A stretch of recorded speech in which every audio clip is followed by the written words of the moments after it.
Call this special meeting of the Board of Directors of JEA to order. Ask everyone to stand for a moment of reflection, followed by a pledge to the flag.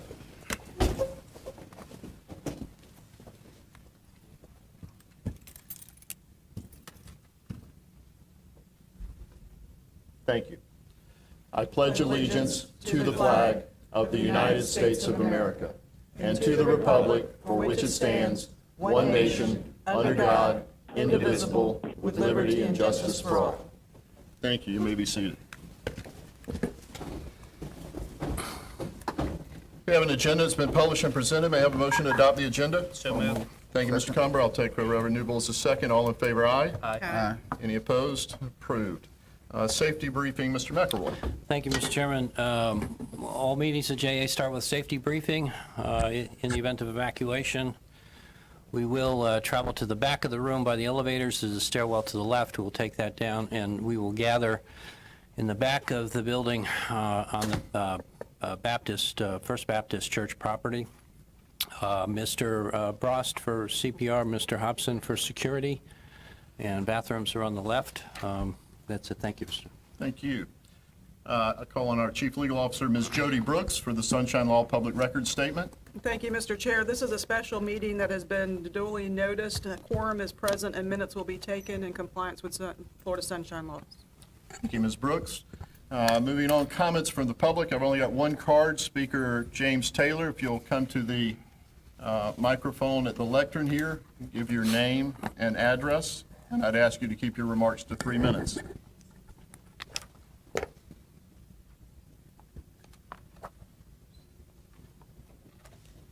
Afternoon, Ms. Taylor. My name is James Taylor. I live at 7726 Delrose Drive.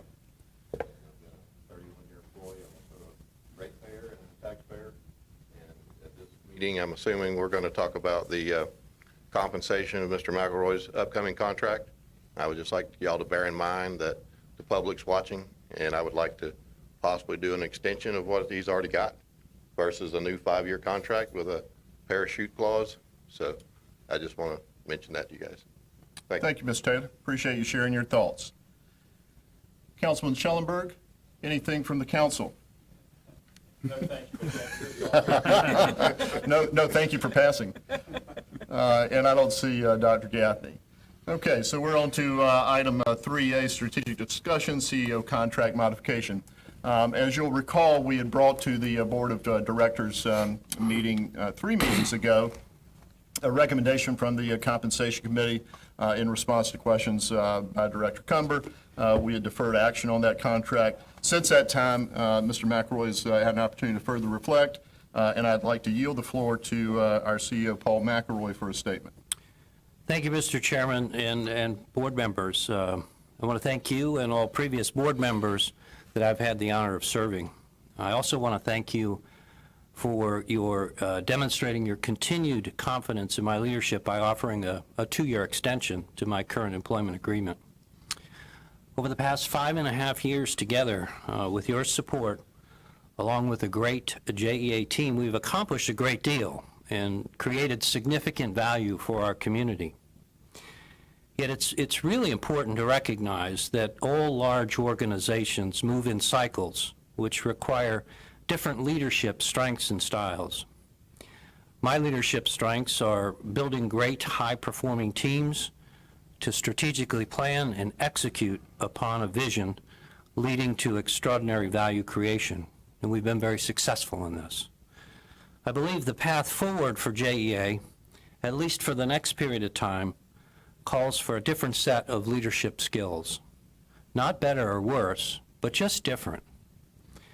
So over the past 5 months, I've given careful consideration to a contract extension and have concluded it's simply not in the best interest of the parties, me both professionally and personally, my family, and our community, to extend this contract. I believe today is the appropriate time to begin a leadership transition process. To the senior leadership team, I want to say thank you. It has been an extraordinary and great experience for me to work with you and for you. During my career, I have had the opportunity to lead many high-performance executive teams, and simply stated, you are the best team I have ever had the honor to lead. Thank you.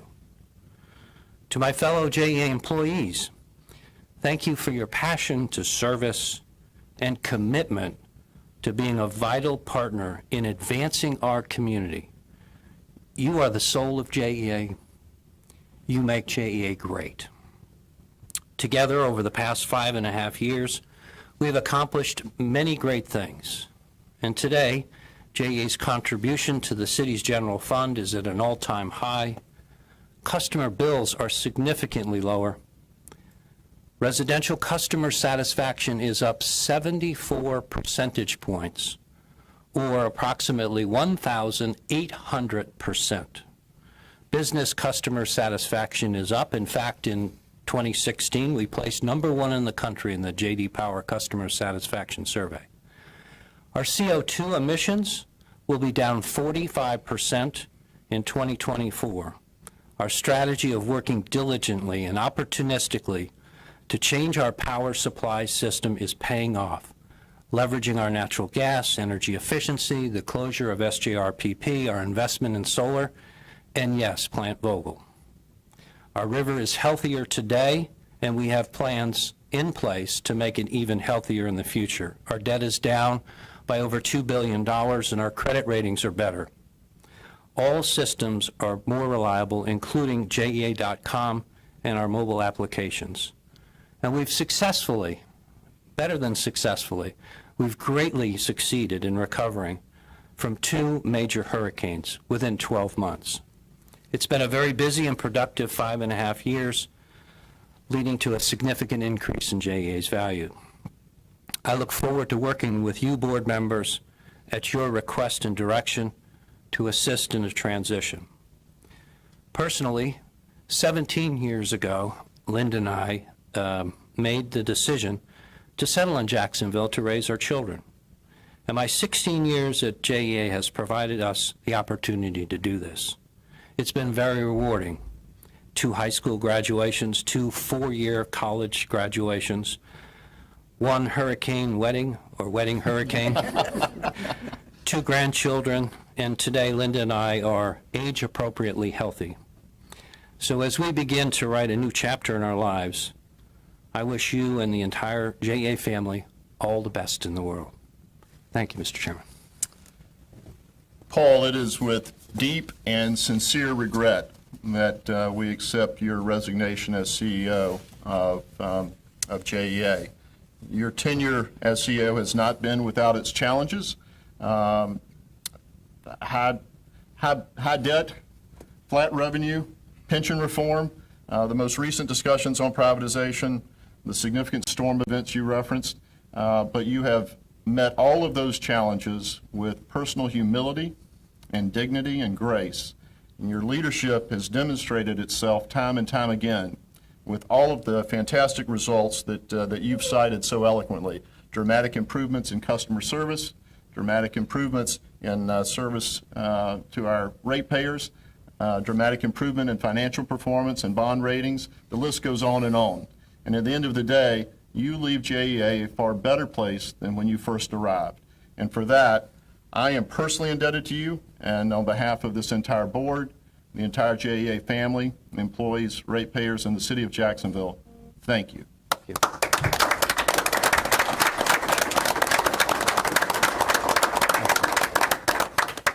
It goes without saying that JEA is at a critical juncture in its history.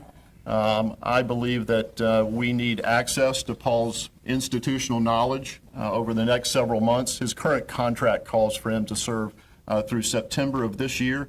At my request, the Office of General Counsel met with Paul this week and his counsel to discuss and formulate a transition services agreement that would ensure that Paul is available to the JEA senior leadership team and to this board as needed for the balance of his contract in exchange for a continuation of the benefits over the next several months of that contract. They have prepared such a document. I regret that we've not had an opportunity to circulate that and review it prior to this time, but I am going to take this opportunity to pass out to the members of the Board of Directors a very short, literally short, one-page transition services agreement that's been prepared by the Office of General Counsel, vetted and approved by Paul and his attorney. It does have behind it his current contract, so that's why it's a little bit longer. But I would like to pause for a moment and allow each of the members of the Board of Directors time to review this one-page transition services agreement. This is not a severance contract. This is just a restatement of the terms under which Mr. McElroy would continue his service to JEA for the balance of his current contract. So I'll be quiet for a moment and allow my fellow directors to read.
While my fellow directors are finishing their review, I'll just note for the audience that the transition services agreement has 4 basic provisions.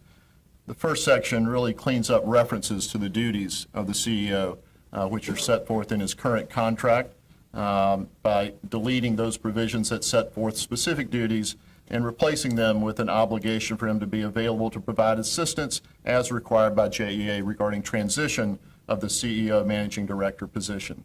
The second provision is an obligation on the part of the city to conclude by September 1 its actuarial and tax calculations necessary for Mr. McElroy's participation in the pension plan. That actually has some tax consequences to him. He'd like to know the answer to that sooner than later, and the city's agreed to use reasonable efforts to get that done by September 1. The third provision is that Mr. McElroy will retain the economic benefits of his current contract through the period of time that he'll be providing transition services, which includes an opportunity for a prorated portion of his incentive compensation, which is already in his existing contract. And then the fourth and final provision is a commitment on the city to honor its current contract with the council that was hired for Mr. McElroy to represent him before the city council in connection with his testimony there. So those are the 4 paragraphs in the current proposed draft of the transition services agreement. In order that my directors and I might have a discussion regarding the contract, I'll ask for a motion to approve the transition services agreement so that we can discuss this. So moved. Thank you, Reverend Newbill. Is there a second? Second. Okay, several seconds. I'll recognize Mr. Cumber. So with that, I'll just turn to Mr. Cumber for any questions or comments regarding this proposed transition services agreement. Sure.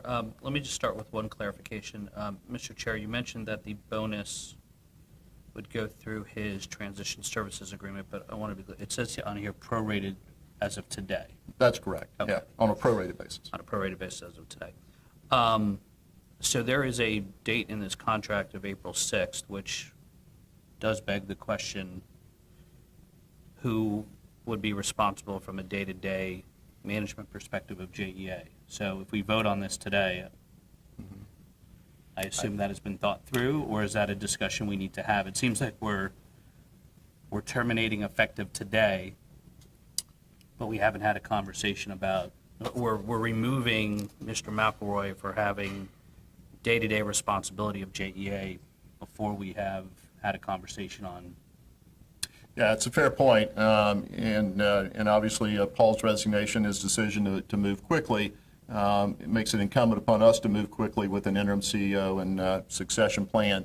I would ask, and getting a little afield of the motion on the table, but to your point, I would ask that each of the members of the Board of Directors give some thought to how they believe we should proceed with the interim CEO search, or final CEO search with interim CEO responsibilities before our next scheduled board meeting, which is April 17th. And in the 6 business days interim, I would suggest that Paul's very capable senior leadership team could be responsible for their individual silos until such time as this board has had an opportunity to meet and discuss in a more fulsome way that transition plan. Mr. Question Zahn. real quick to Ms. Brooks. In that interim period, would then the chairman have certain authority to, and I don't know where the delegation of authority lies per se, I haven't ever reviewed that document, but would the chairman, certainly the SLT is a very competent team, so, but in the event something does arise where there's a CEO required, is there a provision where the chairman can act as? Dear God, I hope not. There's not. In the governance documents, I do not believe there's anything in the governance documents for JEA that the chairman would step into the role of CEO if the CEO wasn't available to complete their duties.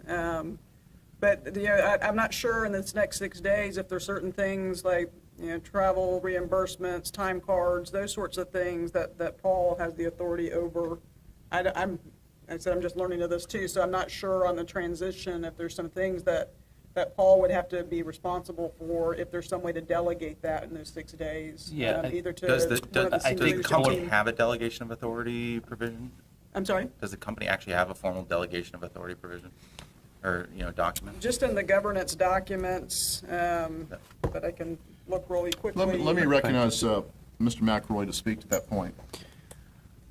I think historically, what I've done and what was done in the past, if the CEO was out of pocket for a period of time, it might be travel, it might be leave time, we've usually delegated to the lead executive and with a co-signature of the chief financial officer. So in the event that there's an electric system issue, then it would be Mike Brost who would have the authority, but it would have to be countersigned by the chief financial officer. The same for water and sewer, personnel, et cetera. So it worked very effectively and had sort of a cross-silo control. And not requiring board authority, that's a policy that in was- place. yeah.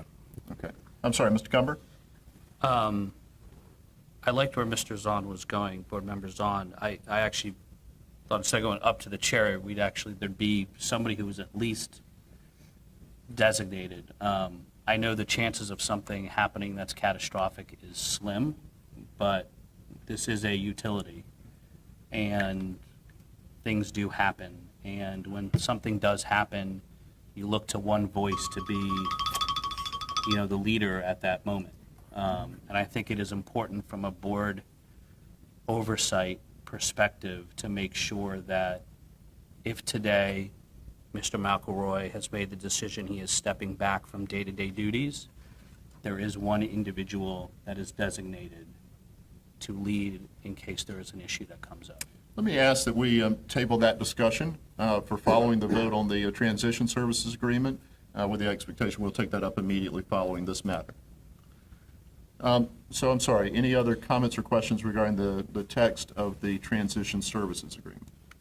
And just, Ms. Brooks, if I just ask you one question, the section 311 that we're amending, just so I am interpreting that correctly, is that just if we decide to terminate his transition services agreement prior to September 30th? Is that what that's referring to?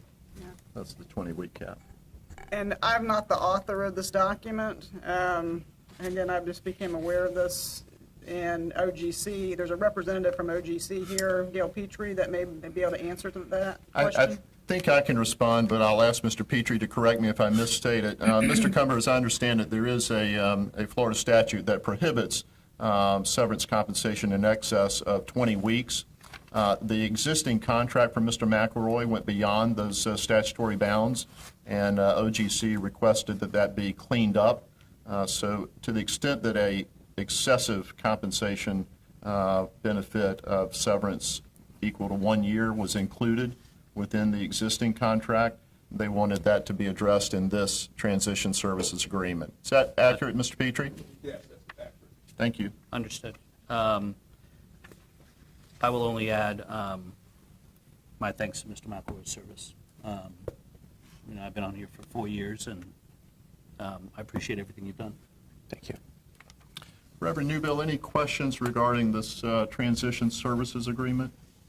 I guess I'm trying to just understand, are we talking, one portion reads that it doesn't go, the extension doesn't go past 9/30.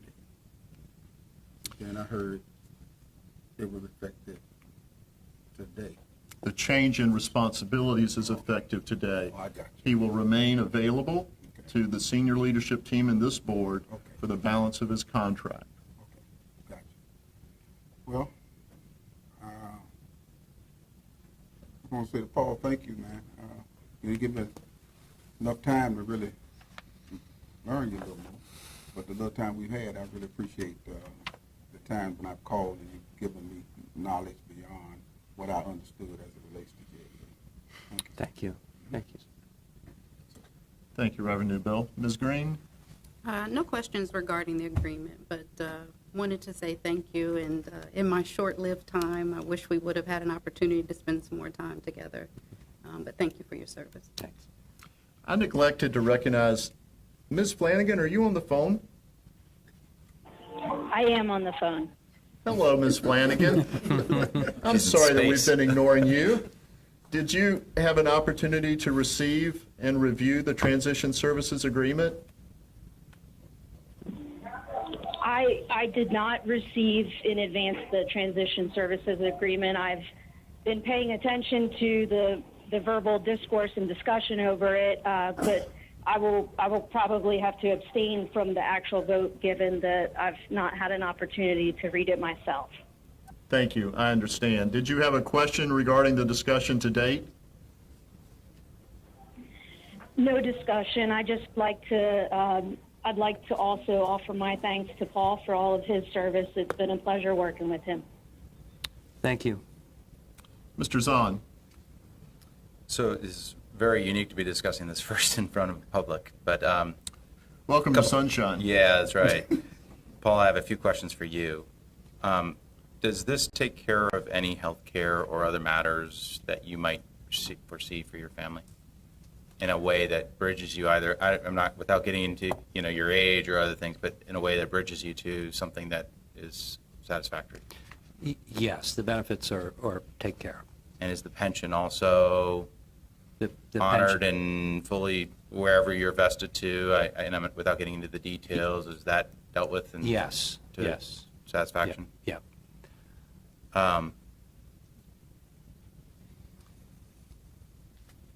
I'm not sure it's something that needs to be discussed during this meeting, but to the extent the board or the senior leadership team sees, consultative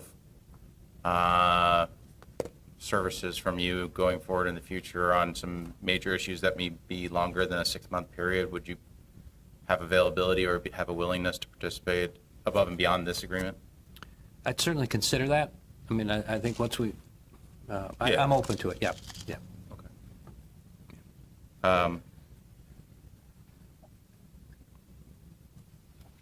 So there's nothing else in this, I think- as I'd always say, is there anything else you wanted in this agreement that you didn't get? Yes. Yes, there is. Yes. I have had the honor and privilege of running a $2 billion organization for 5+ years that has environmental impacts across the entire region, that has got very significant financial reporting obligations. We are in an amazingly complex public conversation. With all of those things going on, I would like and had requested to be given in the agreement the assurance that the city would provide legal services in the event that I was named individually or jointly with the city or JEA in a lawsuit that was tied to the execution of my duties. And I think that is a fair and reasonable request, that it not only is now, but in the future.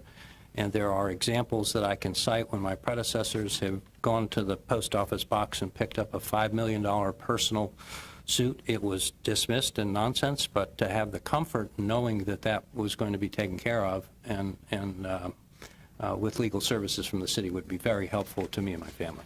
So a simple contractual indemnification agreement, something along the Yes. lines of what you'd see in a normal corporate officer position? That- Yes. I'll just note that this request was raised with the Office of General Counsel and by counsel for Mr. McElroy, and there was a little pushback, but I think it is within the scope of authority of this board, if we so chose, to include that type of very standard indemnification for our officer, including an officer who might be sued after his term in office had run, which is something you see in any private organization. Yeah. Yeah. What was the rationale for the pushback? I'd have to turn to Mr. Petrie. Mr. Petrie, was there a reason given for OGC not including that? The reason is because it's not in the existing employment agreement, so it would be an expansion of the benefits under the existing employment arrangement. Thank you, Mr. Petrie.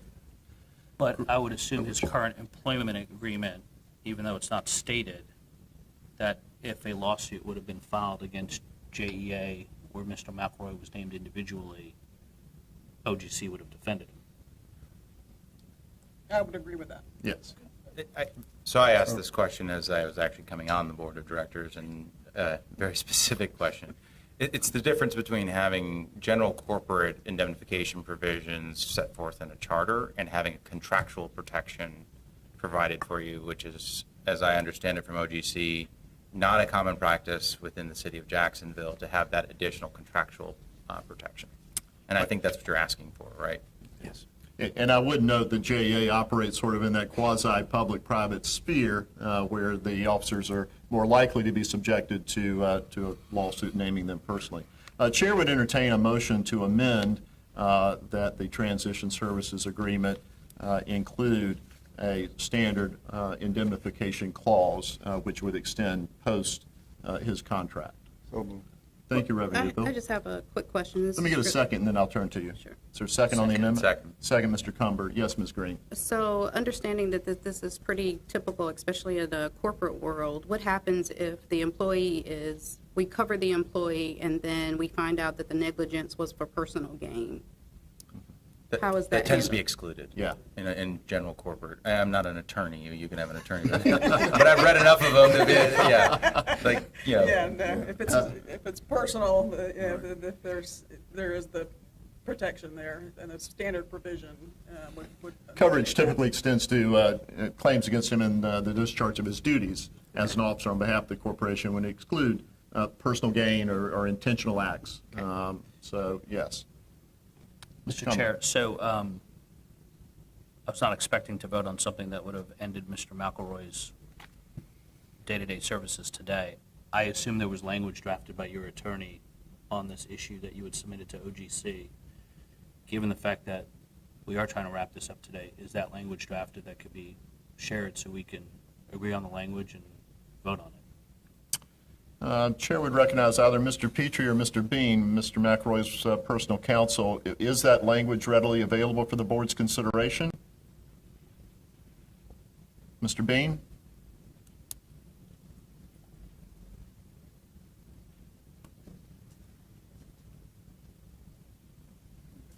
Thank you, Chairman.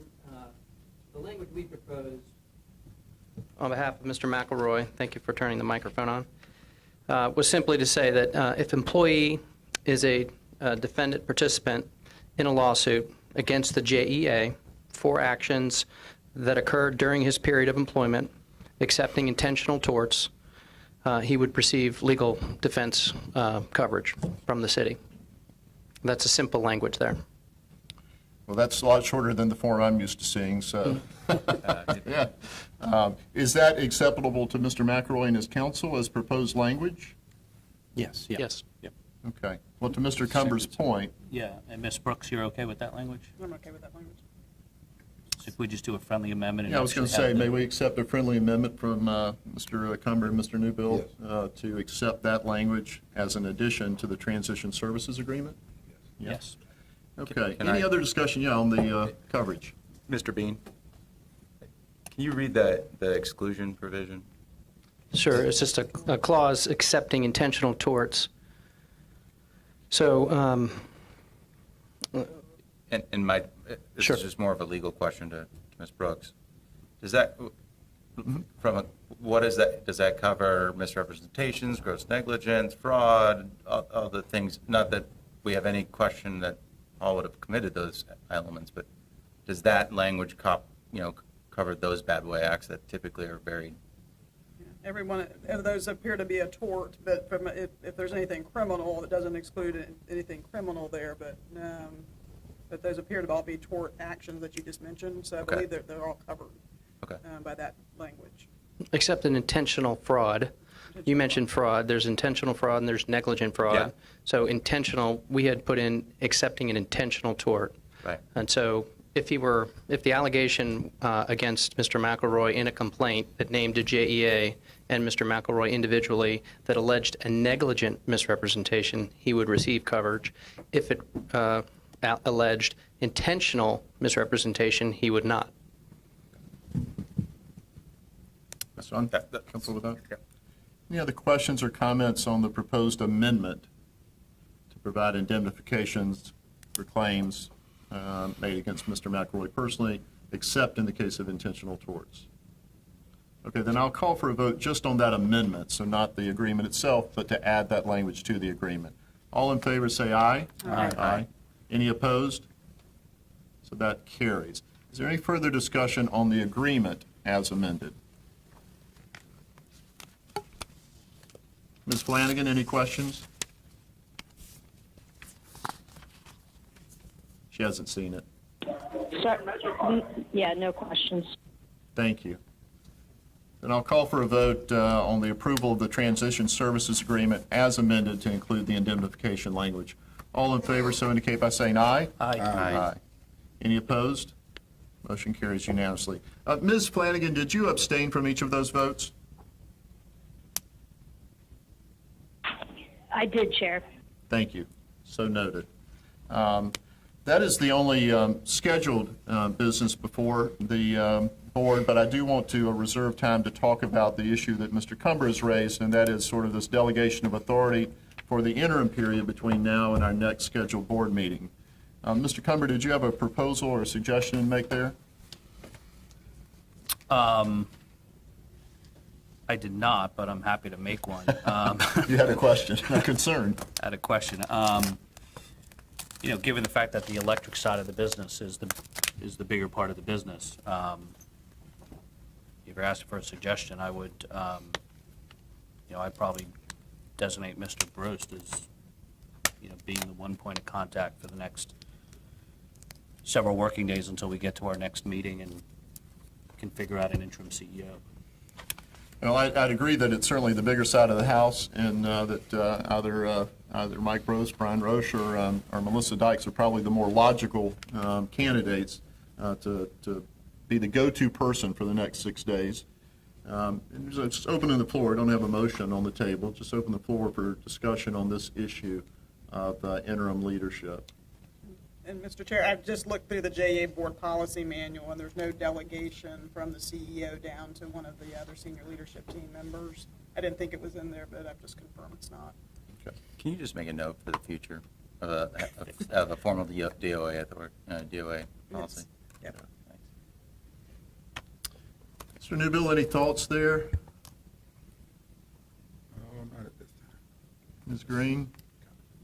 I think that it's important that we should have a designated person, and I, like Board Member Cumber, either Melissa or Mike, especially with the volatility of the privatization, someone that you as the chair has that can communicate regarding the communication that's delivered from the authority, as well as, it's just, there's so much going on right now. There's so much that is publicly being debated that I think we need to have a point person.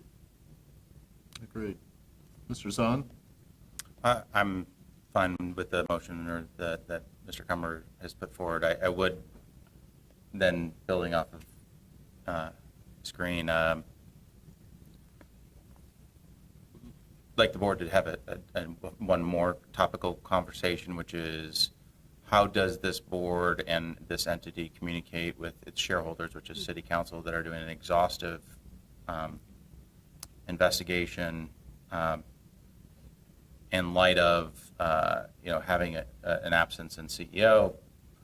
Is there a resolution that we may want to talk about after the DOA element that at least puts a pause or some form of framework for that communication to continue? I think Paul has a lot to add from a knowledge-based perspective. It may not be thoroughly appropriate from a corporate governance perspective to have somebody that is not the acting CEO speaking on behalf of the entity. I did notice how Mr. McElroy left that out of his transition services agreement to continue that. I assume that was on purpose. That may not have been an oversight. I will say that I have the highest confidence in Mike, but my suspicion is that Ms. Dykes may have her finger on the pulse of more of the items of some strategic value beyond the electric side of the house. And I think that while I would love to be able to tell the City Council to stand down and not bother us during this period of time, I don't have any dreams that I could have any influence there. So I suspect that they will continue to seek information from JEA, and we will continue to provide that information to facilitate their discussions, and that would probably be directed to Ms. Dykes. Sorry, Ms. Dykes. And so for that reason, I would just suggest or invite a motion from the board that we designate Ms. Dykes as the interim CEO at least until our next board meeting. So moved. Thank you, Ms. Green. Thank you, Reverend Newbill. Is there other thoughts on that? I'm fine with that. Okay with that? Yeah, I'm okay with it. Okay. Your suggestion of Mr. Bross, that wasn't made through a motion, it was No. just a It conversation? was a discussion. Okay, just want to make Yeah. sure there wasn't another motion on the floor.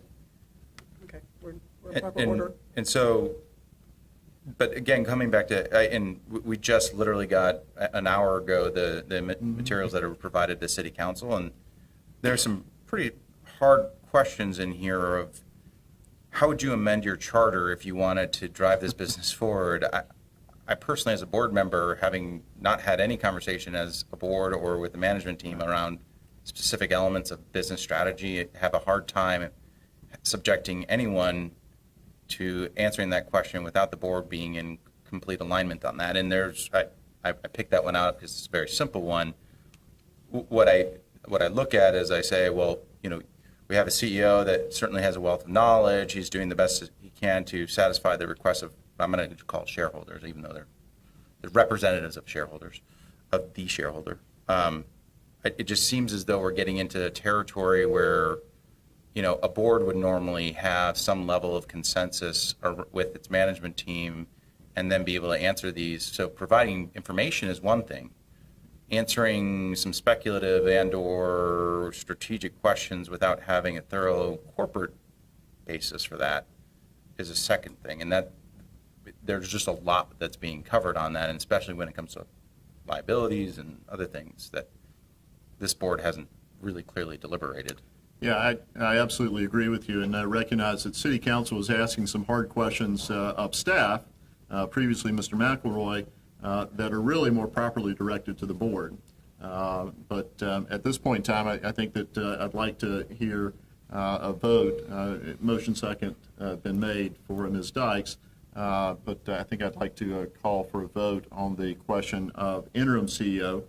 So this would take us until our next scheduled board meeting. Ms. Flanagan, any discussion around that point before we go to a vote? I'm supportive of your recommendation to appoint Ms. Dykes as interim CEO.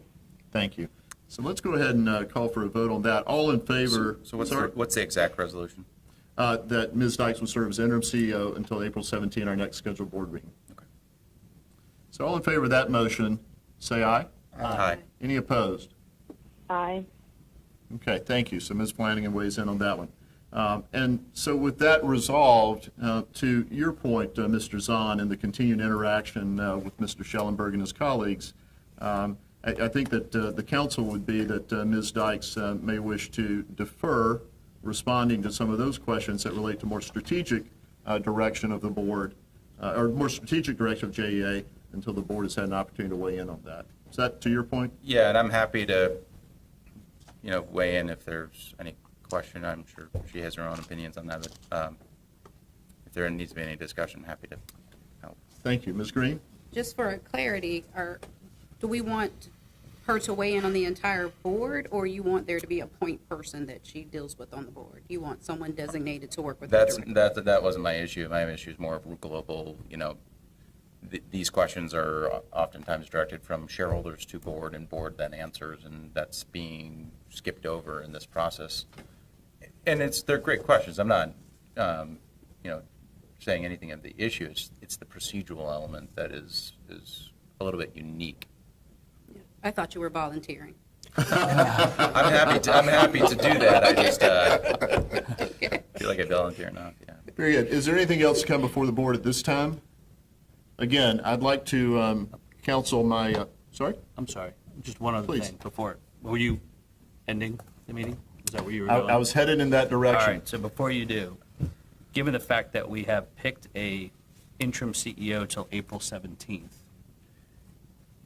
is it worth a conversation for a little bit right now as a board to talk about what we want to do post April 17th and what, if anything, any direction this board would want to give, so we don't sit here on April 17th and realize we could have been in a better position to make a decision on a permanent interim CEO, et cetera. So, See, that's why I like you, Hussein. We're thinking the same thing. I was just about to say that.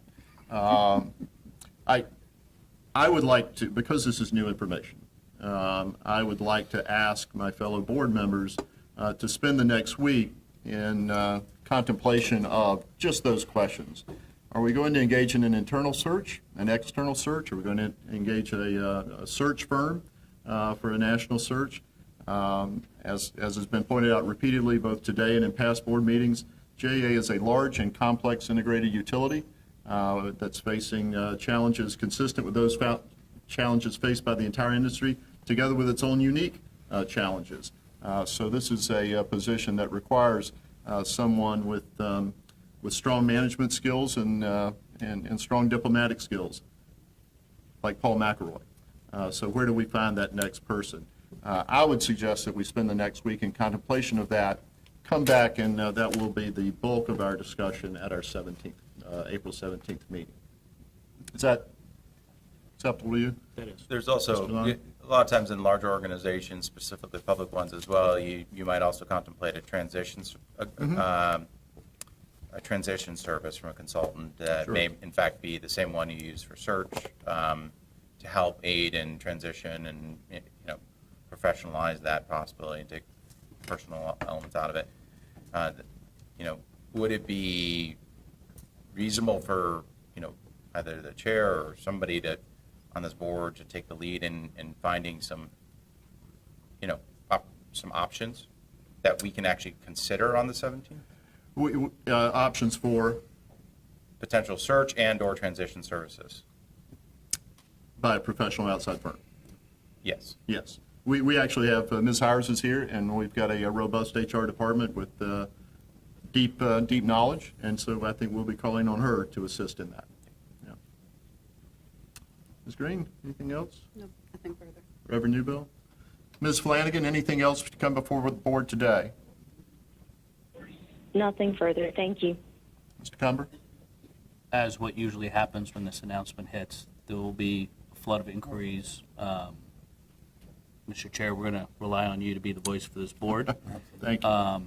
And on top of that, I think, I'm glad you mentioned Angie as incoming calls. This is my recommendation is, I'm sure several of us will get phone calls from people inquiring about the process, and my recommendation would be that we forward anybody that has interest to Angie and stay out of it until we make a decision on a formal process. Excellent suggestion. I'd ask the board members to recognize the suggestion of Mr. Cumber and do just that. Sorry, Ms. Hires. You're going to be getting all the calls. We're forwarding them all to you. And then the last is in this process, as she's going to take the lead, does she then report to the board directly on that element? She would report back to the board on the 17th. Absolutely. But in her work, meaning normally a dotted line gets drawn in order to facilitate the board managing the processes, right? Correct. Yeah. Anything else to come before the board? If not, we stand adjourned. Thank you.